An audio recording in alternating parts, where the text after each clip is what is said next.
हम छोटी छोटी परेशानियों से घबरा जाते हैं, डर जाते हैं, उनके सामने घुटने टेक देते हैं। और मैं आपको कहता हूं कि सिर्फ उसके सामने घुटने टेक, सारे हालात आपके सामने घुटने टेक देंगे। जो प्रसंग आपको सुनाने जा रहा हूं बहुत ही अद्भुत प्रसंग है, आस्था और विश्वास से भरा हुआ प्रसंग है। बड़े ध्यान से सुनिएगा, सुनकर आपका दिमाग हिल जाएगा। हरे कृष्ण दोस्तों, मैं हूं अनुज शर्मा। नोएडा का एक परिवार, जय भारद्वाज और अनु भारद्वाज, दोनों पति पत्नी और बच्चे, ठाकुर जी के अनन्य भक्त। कोरोना का समय था, हालात बहुत गंभीर चल रहे थे, परिवार की स्थिति ठीक नहीं थी, पैसे खत्म हो गए थे, पैसे की आवश्यकता थी। कई दोस्तों से उधार मांगी, लेकिन उधार नहीं मिली। एक दोस्त को मजबूरी आन पड़ी। उस दोस्त की पत्नी बीमार हुई, उसको रक्त की आवश्यकता थी।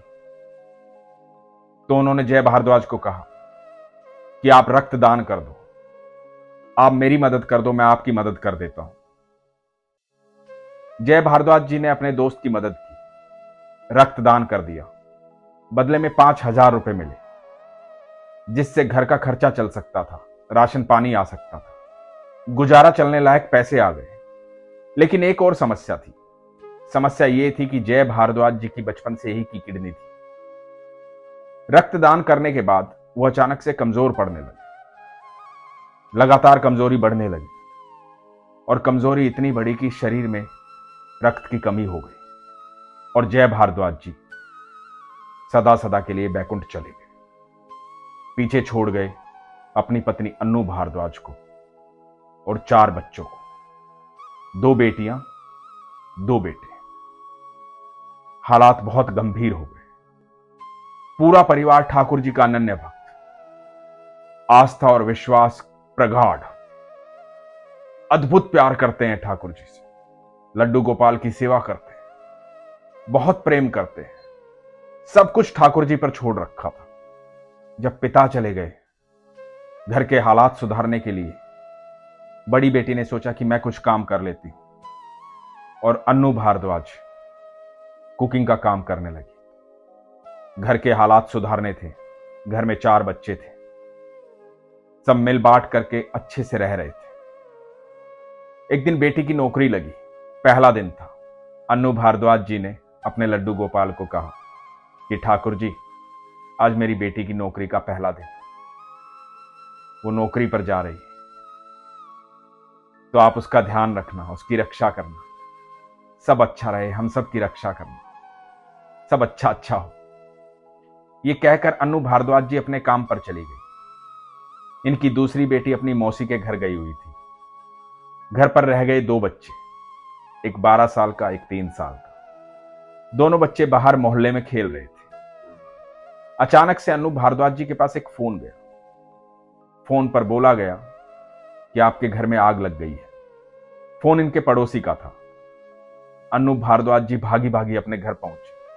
घर आकर के देखते हैं कि इनके घर में एक बड़ा सा लकड़ी का मंदिर था। पूरे मंदिर में आग लग गई है। वहां पर कोई फोन रखा था जिसकी बैटरी ब्लास्ट हो गई थी, उसकी वजह से आग लगी थी। मंदिर में आग लग गई और सामने मंदिर में रखे थे लड्डू गोपाल। लड्डू गोपाल बुरी तरह से जल गए। उनकी सारी पोशाक जल गई, जलकर काले पड़ गए। अनु भारद्वाज जी से ये देखा नहीं गया। बहुत रोई, बहुत दुखी हुई। पूरा मंदिर जल गया था।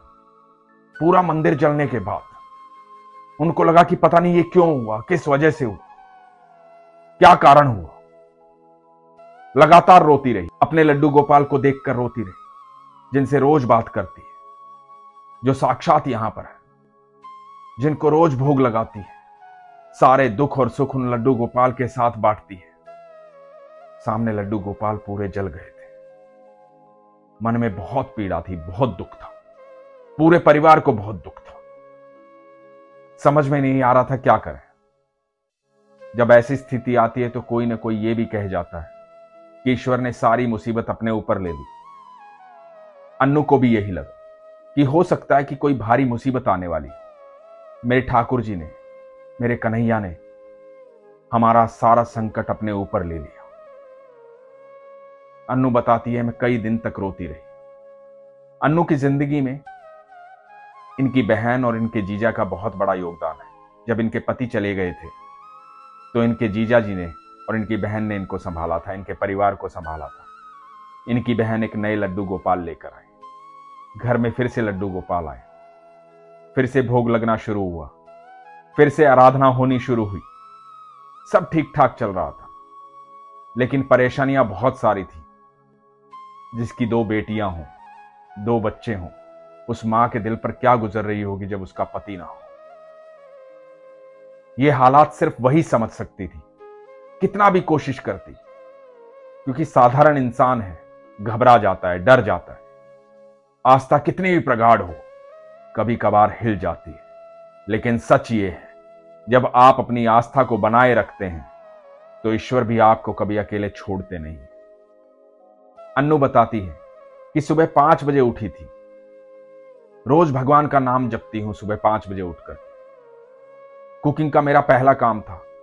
सोसाइटी में जा रही थी, भगवान का नाम जपती थी हमेशा। सुबह 5 बजे उठते ही भगवान का नाम जपना शुरू करती थी। राधा कृष्ण राधा कृष्ण राधा कृष्ण राधा कृष्ण राधा कृष्ण राधा कृष्ण राधा कृष्ण। उस दिन मेरे काम का पहला ही दिन था। मैं बहुत चिंता में थी। चिंता परिवार की थी, चिंता बच्चों की थी।